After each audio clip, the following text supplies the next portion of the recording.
மற்றும் ஒரு அண்மை செய்தி, உக்ரைனில் பயணிகள் ரயில் மீது ட்ரோன் தாக்குதல் நடத்திய ரஷ்யா நாம் அண்மை செய்தியாக பார்த்துக் கொண்டிருக்கிறோம். பயணிகள் ரயில் மீது ரஷ்யா ட்ரோன் தாக்குதல் நடத்தியுள்ளது.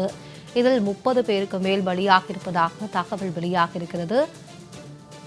கீவ் நோக்கி சென்று கொண்டிருந்த ரயில் மீது நடத்திய தாக்குதலில் அப்பாவி மக்கள் 30க்கும் மேற்பட்டோர் பலியாக இருக்கின்றனர். அண்மை செய்தியாக பார்த்துக் கொண்டிருக்கிறோம். 1318 நாட்களை கடந்து நீடிக்கும் இந்த போரானது உக்ரைன் ரஷ்யாவில் கொத்து கொத்தாக உயிரிழக்கும் அப்பாவி மக்களை நாம் அண்மை செய்திகள் பார்த்துக் கொண்டிருக்கிறோம். தற்போது பயணிகள் ரயில் மீது ரஷ்யா ட்ரோன் தாக்குதல் நடத்தியதில் 30 பேருக்கு மேல் பலியாக இருக்கின்றனர்.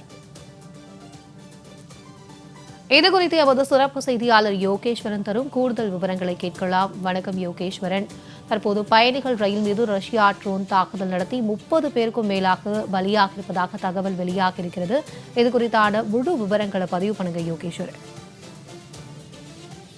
பிரியங்கா, நேட்டோ படையில் இணையும் உக்ரைனுடைய முடிவுக்கு எதிராக ரஷ்யா உக்ரைன் மீது கடந்த 2022 பிப்ரவரி 24 போரை அறிவித்தது.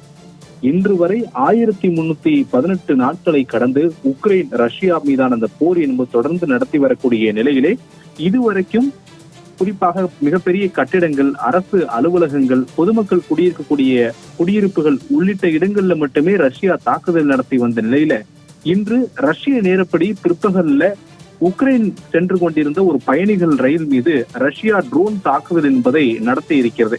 இந்த தகவல்களை உக்ரைனிய ஊடகங்கள் வெளியிட்டிருந்த நிலையில இந்த தகவல்களை உக்ரைனிய அதிபர் செலன்ஸ்கியும் உறுதிப்படுத்தி இருக்கிறார். அதே நேரத்துல உலக நாடுகள் பலவும் இதற்கு கடுமையான வலுவான எதிர்ப்புகளை தெரிவிக்க வேண்டும் என்றும் உலக நாடுகளுடைய தலைவர்களுக்கு அழைப்பு விடுத்திருக்கிறார்.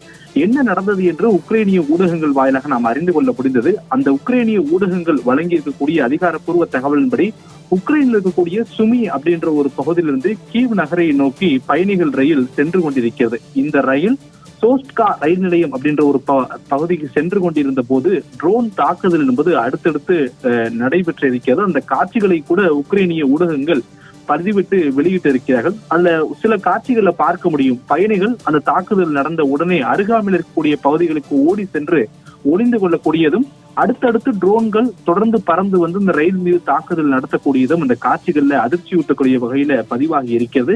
இந்த ரஷ்ய தாக்குதல்ல இதுவரைக்கும் 30க்கும் மேற்பட்டோர் உயிரிழந்திருக்கிறார்கள், பலர் படுகாயமடைந்திருக்கிறார்கள்.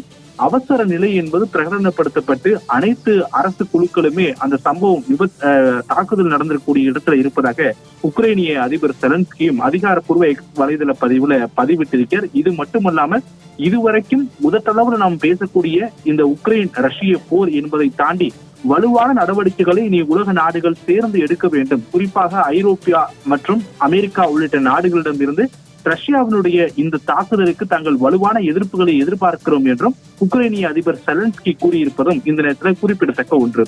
யோகேஸ்வரன், உங்களுடைய தகவலுக்கு நன்றி.